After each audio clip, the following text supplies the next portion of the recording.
Well, we know and love Ontario's Niagara wine region. Today, wine expert Angela Aiello is taking us just over the border, virtually of course, to New York State's Niagara Escarpment and so much more. There are so many wine regions in New York State. Good morning. Good morning, Annette. How are you? I'm doing very well, very well. Now, I know that you're a Riesling fan, so I was really hoping that you were going to be here with me because we have two wonderful Rieslings from New York State. And I think, when I found out New York State made wine, I was kind of a bit surprised. I didn't know. And I think many of us are like that. And actually, it was the first U.S. state to grow and produce wine. It's home to 450 wineries. 1,600 of them are family owned.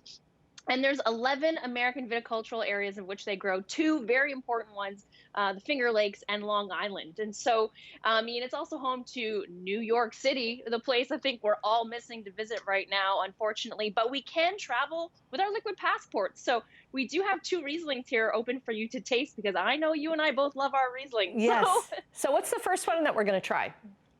Okay, so the Wagner Riesling Select is run by 5 generations of grape growers, and it's one of the oldest and most recognized wineries. So feel free to pick that up, give it a little swirl and a smell. It's actually made from the oldest block of Riesling from 1979 and has won many awards. So this one is the driest of the two that we have here, and in fact, these wines are available in the LCBO Destination Collection as well as LCBO Vintages, but they're few and far between. So if you really want to try these wines, I encourage you to go out and try them as soon as possible. Oh, wow. I'm going to be trying this one again responsibly afterwards. That's a nice Riesling. It's beautiful. We're looking at the Finger Lakes having a very similar climate to Ontario. And so if you love Ontario wines, this is an easy transition for you, particularly as we head into the Rosé and Pinot Noir. And in fact, the Brotherhood I Heart New York wine here, which is made with Baco Noir, actually one of the wines we have here in Niagara as well. Now, does New York State, so you mentioned that they have 11 different viticultures. How many does Ontario have? That's a great question. I think we kind of fled into Niagara and into Prince Edward County. There are some emerging regions And as Peely, well. yeah. And Peely, I know there are some exciting regions in Ontario to try wines. And I think as we move into the summer months, we're looking at wines that are very similar and grapes that are very similar. So this rosé wine that you have in front of you as well is made with many different types of red and white grapes. But look at the bottle. It's so incredibly gorgeous. And I wanted to ask you about that because a lot of times, like, I'll buy a bottle of this for a gift, right? Because you want the pretty bottle, the nice presentation. But for myself to drink, sometimes I think that, oh, if it's got a fancy bottle, it's not necessarily going to be a good wine. Well, I know this Wolfer Summer in a Bottle Rosé is made. It's a rosé blend, but it's the label is created to imitate summer in the Hamptons. So if you feel like you need a summer in the Hamptons, this is the gorgeous bottle. It's absolutely beautiful.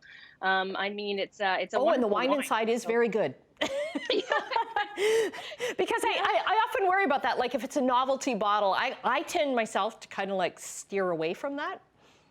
Yeah, absolutely. I think, your eyes always shop first, Okay. right? And then your palate shops second. And so the nice thing is, you'll rebuy a wine when it tastes really wonderful. And so there is a terroir for every taste from New York, but it is helpful to kind of go into the LCBO, maybe ask somebody that's on the floor if there's a way to try wines. And in fact, the New York Wine Growers Association just released some virtual tastings for the month of June, which is an exciting way to learn about wine. So you can go to sipstoronto.com. And for 3 Wednesdays in June, you can actually meet people behind the wine, taste the wine, learn more about the wines, which is, to me, always the best way to really fully understand and appreciate a wine. Let's touch on the reds, and I want to get into this I Love New York one because is that is that part of their whole tourism thing, or is that just what the vintner has done? Yeah, I think it's just a branding option or idea from the winery. This is America's oldest winery. It's a historic landmark from Brotherhood Winery. It's 60% Baco Noir. The Baco Noir is aged in stainless steel, and then it's 40% Merlot and Cabernet, which is oak aged. And so it has a super memorable label, and I think that's what's going to draw you into this wine. And then you're going to look at the notes. There are some of those amazing typical notes of Baco Noir, which are juicy berries and a little bit of earthiness. I mean, I love that blend of stainless steel and oak age in a wine. I feel like it really makes a wine approachable, and then also gives it some complexity to pair with food, you know? You had me at stainless steel because I do like stainless steel. I'm expanding my palate thanks to you. Well, thanks very much for that virtual pop over the border. We didn't need our vaccine passport or anything, so it's awesome. And we'll get our information up on our website, chch.com, with all your Super Wine Girl social media links. Thank you, Angela. Cheers. Cheers.